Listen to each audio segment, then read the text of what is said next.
கிறிஸ்துவுக்குள் பிரியமானவர்களே, இந்த நாளுக்கான தினசரி தியான வசனம் மத்தேயு எழுதின சுவிசேஷம் 15வது அதிகாரம் 2வது வசனம். மத்தேயு 15:2, மேத்யூ 15:2. உம்முடைய சீஷர்கள் முன்னோர்களின் பாரம்பரியத்தை மீறி நடக்கிறார்கள், கை கழுவாமல் போஜனம் பண்ணுகிறார்களே என்றார்கள். அதாவது இங்க பரிசேயர்களும் வேத பாரகர்களும் அதாவது இயேசு கிறிஸ்துனுடைய சீஷர்களை எதற்காக குற்றப்படுத்துகிறாங்க? வேத வசனத்தை மீறி நடந்ததுக்காக அல்ல. அதாவது பாரம்பரியமான கை கழுவுத போஜனம் பண்ணாமல் ஏன் நடக்கிறாங்க? அதாவது அந்த காலகட்டத்துங்களில் மிஸ்னா என்று சொல்லக்கூடிய ஒரு காரியம், அதாவது ஒரு யூத தலைவர்கிட்டருந்து மற்றவங்களுக்கு சொல்லக்கூடிய காரியம், இன்றைக்கும் அந்த புஸ்தகம் இருக்குது, நீங்கள் பார்க்கலாம். மிஸ்னா என்று சொல்லக்கூடியது. அதில் என்ன இருக்குன்னா, இந்த கை கழுவுவது எப்படி என்று சொல்லக்கூடிய ஒரு காரியம் இருக்குது. அதாவது அவங்க கை இப்போ நம்ம கை கழுவுறது, கையில் அழுக்கு இருந்தால் சாப்பிட்றதுக்கு முன்னாடி அதுக்காக கழுவுறோம். ஆனால் அங்கே என்னென்னா, ஒரு ஆவிக்குரிய முறையில் கை கழுவுவது எப்படி, கையில் எப்படி தண்ணியை ஊற்றணும், அதை எப்படி துடைக்கக்கூடாது, அது எப்படி மணிக்கட்டு கீழே தண்ணி வரக்கூடாது, அது எப்படி 3 முறை அதை நீங்கள் இது பண்ணணும் அப்படின்னு சொல்லக்கூடிய ஒரு காரியத்தை வைத்திருந்தாங்க. அதனால் அவங்க என்ன பண்ணுறாங்க, அவர்கள் நீங்கள் இந்த மாதிரி பாரம்பரியமாக கை கழுவுறது போல் நீங்கள் கழுவலை அப்படின்னு சொல்லி இயேசு கிறிஸ்துவை குற்றப்படுத்துகிறாங்க. அப்போஸ்தலனாகிய பவுல் கொலோசே சபைக்கு எழுதும்போது, கொலோசியர் 2வது அதிகாரம் 8வது வசனம் சொல்லும்போது, லௌகீக ஞானத்தினாலும் மாயமான தந்திரத்தினாலும் ஒருவனும் உங்களை கொள்ளை கொண்டு போகாதபடிக்கு எச்சரிக்கையாயிருங்கள். அது மனுஷர்களின் பாரம்பரிய நியாயத்தையும் உலக வழிபாடுகளையும் பற்றினது அல்லாமல் கிறிஸ்துவை பற்றினது அல்ல.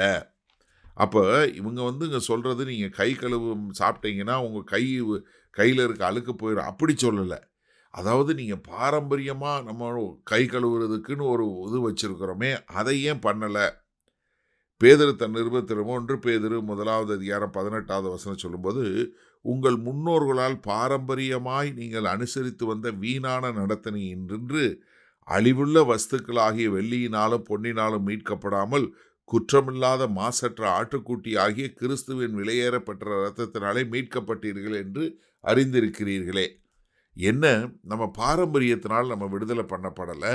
நாம் எதனால் விடுதலை பண்ணப்பட்டோம்? கர்த்தராகிய இயேசு கிறிஸ்துவின் மூலமாய் விடுதலை செய்யப்பட்டோம். அப்போ என்னன்னா, நீங்கள் என்ன பண்ணாதீங்க, உங்களை குழப்பி எடுத்துக்கொள்ளாதீங்க. பாரம்பரியத்தை பின்பற்றுவதா இல்லை வேத வசனத்தை பின்பற்றுவதா? என்னன்னா, நம்முடைய பாரம்பரியம் எதுவாக இருந்தாலும் அது என்ன பண்ணக்கூடாது, வேத வசனத்தை நிராகரிக்கவோ இல்லை வேத வசனத்தை மேற்கொள்ளவோ கூடாது. இது ரெண்டும் மிகவும் அவசியமான ஒரு காரியம். ஏன்னா சத்திய வசனம்தான் நமக்கு எல்லாமே முக்கியம். அப்போ என்னன்னா, நம்ம வாழ்க்கையில் எந்த ஒரு காரியம் செய்தாலும் அது வேத வசனத்தின் அடிப்படையில், சத்தியத்தின் அடிப்படையில் இருக்க வேண்டும். சரி, இந்த நாளில் இந்த வசனத்தை நம்ம எப்படி எடுத்துக்கொள்வது? இப்போ நம்ம இந்த நவீன காலங்களில் நம்ம வேறு வேறு சபைகளுக்கு போகக்கூடியவங்க இருக்கிறீங்க. இப்போ ஒவ்வொரு சபையிலையும் ஒரு சில ட்ரெஸ்ஸு கோடு இப்படி தான் போட்டு வரணும். ஒரு சிலர் இந்த இந்த வழிபாடு இந்த முறையில் தான் நாங்கள் செய்வோம்.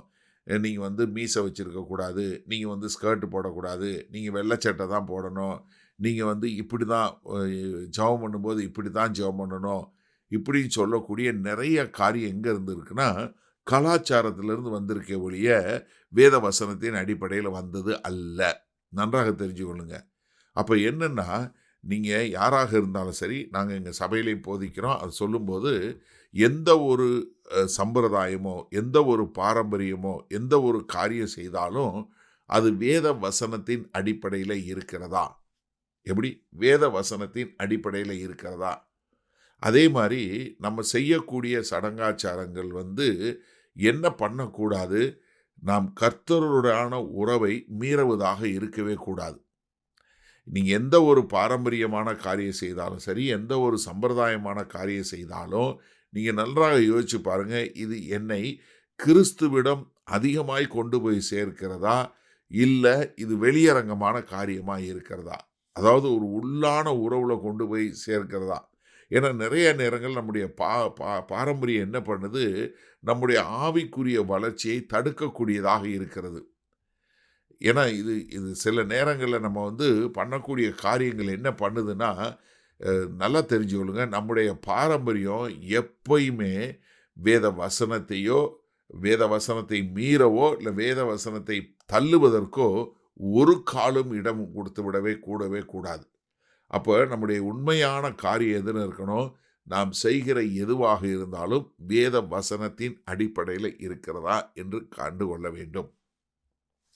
வல்ல பிதாவே, இந்த செய்தியை கேட்டுக்கொண்டிருக்கிற ஒவ்வொரு சகோதரனும் சகோதரியும் தங்களுடைய வாழ்க்கையில தாங்கள் செய்யக்கூடிய ஒரு பாரம்பரியமான காரியம், அது அவங்க நான் எங்கள் வீட்டில் இங்கே உட்காந்து தான் ஜெபம் பண்ணுவேன், இல்லை எங்கள் இடத்துல இப்படி உட்காந்து தான் பைபிள் வாசிப்பேன், இப்படி ஏதாவது சொல்லக்கூடிய காரியம், இல்லை இப்படி செய்யக்கூடிய காரியங்கள்னால ஆண்டவரே அவர்கள் தங்களை வஞ்சித்து கொள்ளாதபடி ஒரு உண்மையான மனமாற்றத்தோடு எதை செய்தாலும் அதை சத்தியத்தை மீறாதபடி, சத்தியத்தை அவமாக்காதபடி வாழ எங்கள் தேவன் கிருபை பாராட்ட வேண்டுமாய் இயேசு கிறிஸ்துவின் மூலம் ஜெபிக்கிறோம் வல்ல பிதாவே, ஆமேன்.